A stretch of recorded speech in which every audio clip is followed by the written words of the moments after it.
तेरी जेठानी तो तुझ पर हमेशा महारानी की तरह रौब झाड़ती है और तुझे घर की नौकरानी बनाकर रखती है। रीमा और कविता दोनों देवरानी और जेठानी थी। रीमा नौकरी करती थी और कविता घर संभालती थी। उनका परिवार बहुत बड़ा था। सास, ससुर और उन दोनों के बच्चे, कुल मिलाकर घर में 10 लोग थे। और आज कई सालों बाद उनकी बुआ सास अपने भाई के पास रहने आई थी। सुबह उठते ही बुआ जी ने देखा रीमा जल्दी जल्दी अपने काम निपटा रही थी। कविता ने सबका नाश्ता बना दिया, जिस नाश्ते को रीमा ने सबको परोस दिया। इसके बाद रीमा ने खुद अपना टिफ़िन पैक किया और जॉब पर चली गई। कविता ने फिर दोपहर का खाना बनाया और थोड़ी देर अपनी सास और बुआ सास के पास बैठ गई। बुआ सास से रहा नहीं गया और कविता से बोली कि छोटी बहू, तेरी जेठानी रीमा तुझ पर बड़ा हुक्म चलाती है। सुबह से देख रही हूँ रसोई घर में तू ही लगी हुई है और वो महारानी दिखावा करने के लिए सबको नाश्ता परोस रही थी, जैसे उसी ने बनाया हो। ये सुनते ही कविता ने अपनी बुआ सास की तरफ देखा और बड़े प्यार से कहा, नहीं, ऐसी कोई बात नहीं है बुआ जी, रीमा दीदी बहुत ही अच्छी है। बुआ बोली, तू बहुत भोली है कविता, पर मैं सब समझती हूँ। इतनी बूढ़ी मैं ऐसे ही नहीं हुई।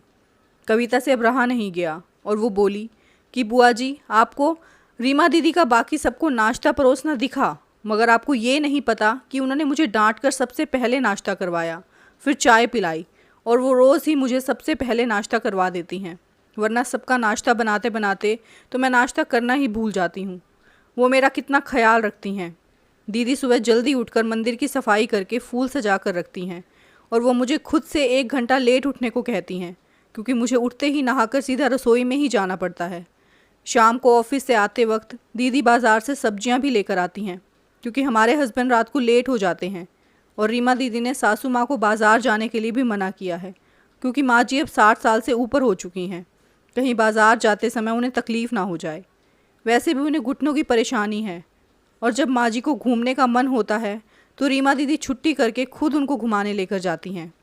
और हाँ बुआ जी, रीमा दीदी रोज़ शाम को आकर खाना बनाने में मेरी खूब मदद करती हैं, चाहे वो कितनी भी थकी हूँ। वो मेरी जेठानी ज़रूर हैं, मगर वो मुझे अपनी छोटी बहन ही मानती हैं और मैं उन्हें अपनी बड़ी बहन मानती हूँ। ये सब सुनते ही बुआ जी चुप हो गई। शायद उनकी चुगली कविता के आगे फेल हो चुकी थी। शाम को रीमा सब्जी की थैली कविता को पकड़ाते हुए बोली कि कविता, सब्जियों के साथ वाले थैले में तुम्हारी फेवरेट लेखक की किताब भी लाई हूँ। ये सुनकर कविता खुश हो गई और बोली, थैंक्स दीदी। कविता ने सब्जी की थैली किचन में रखी और किताब रखने अपने कमरे में चली गई। तभी बुआ जी ने रीमा को आवाज़ दी, बड़ी बहू ज़रा यहाँ तो आना। रीमा बोली, जी बुआ जी। तभी बुआ बोली कि तुम इतनी मेहनत करके कमाती हो और ऐसे ही फालतू किताबें खरीद कर पैसों की बर्बादी कर रही हो, वो भी अपनी देवरानी के लिए। वो तो वैसे भी घर में करती ही क्या है, तुम दिन भर मेहनत करती हो और वो घर पर आराम करती है। इस बात पर रीमा मुस्कुराई और बोली, क्या बुआ जी, आराम और कविता, उसे तो कह कह कर आराम करवाना पड़ता है। सुबह से बेचारी लगी ही रहती है। किचन में सबकी अलग अलग पसंद, मेरे और उसके मिलाकर 4 बच्चों का टिफ़िन, सब वो ही तो करती है। फिर भी उसके चेहरे पर हमेशा एक सुंदर सी मुस्कान ही रहती है। सुबह की चाय पीने का भी समय नहीं मिलता उसे, और जब दोपहर को बच्चे आते हैं फिर उनका खाना, उनकी पढ़ाई सब वही देखती है। वो है, इसीलिए मुझे बच्चों की चिंता भी नहीं रहती और मैं अपना पूरा ध्यान ऑफिस में लगा पाती हूँ। कुछ दिनों पहले ही मुझे प्रमोशन मिला है। मम्मी पापा की दवाई कब ख़त्म हुई और कब लाना है, ये सब वो ही ध्यान रखती है। घर पर भी कभी कोई रिश्तेदार आता है, उनकी सेवा भी वही करती है। और बुआ जी, घर पर रहकर घर और बच्चे संभालना कोई छोटी बात नहीं है। मेहमानों की भी आवभगत कविता बिना किसी शिकायत के करती है। उसे तो बस पढ़ने का ही शौक़ है। फिर क्या मैं अपनी छोटी बहन की छोटी सी इच्छा भी पूरी नहीं करूँगी? अगर उसकी इच्छा मैं पूरी नहीं करूँगी तो कौन करेगा? अब तो बुआ की पूरी तरह से बोलती बंद हो चुकी थी। फिर रीमा भी अपने कमरे में चली गई। ये सारी बातें रीमा की सास पीछे खड़ी हुई सुन रही थी। वो बुआ के पास जाकर बोली कि जीजी, ये दोनों देवरानी जेठानी ज़रूर हैं, मगर इनका प्रेम 2 सगी बहनों से भी बढ़कर है। ये दोनों ही एक दूसरे का अधूरापन पूरा करती हैं।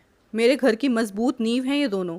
पहले मैं भी एक बुरी सास थी और हमेशा इनको लड़ाने की सोचती थी, लेकिन इनके प्रेम के आगे मैं भी पिघल गई। और वैसे भी इनको लड़वा कर नुकसान तो हमारे घर का ही है ना, इसीलिए मैं भी इनके ही प्रेम में मिल चुकी हूँ। लेकिन ये बातें रीमा और कविता की बुआ सास को समझ नहीं आई और वो मुंह घुमाकर अपने कमरे में चली गई, क्योंकि वो तो इनको लड़वाने ही आई थी। लेकिन रीमा और कविता जैसी बहुओं के बीच दरार पैदा करना बिल्कुल नामुमकिन था।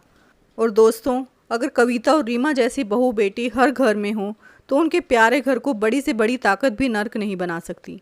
वाकई में ऐसी बहुएं हर घर में हों तो हर एक घर स्वर्ग बन सकता है। आप इस कहानी के बारे में क्या कहेंगे? आपको ये कहानी कैसी लगी नीचे कमेंट करके ज़रूर बताइएगा। अगर आपको ये कहानी पसंद आई हो तो अपने दोस्तों के साथ ज़रूर शेयर करें। ऐसी ही प्यारी कहानियाँ सुनने के लिए हमारे चैनल को सब्सक्राइब करना बिल्कुल मत भूलना। कहानी को अंत तक सुनने के लिए आपका बहुत बहुत धन्यवाद।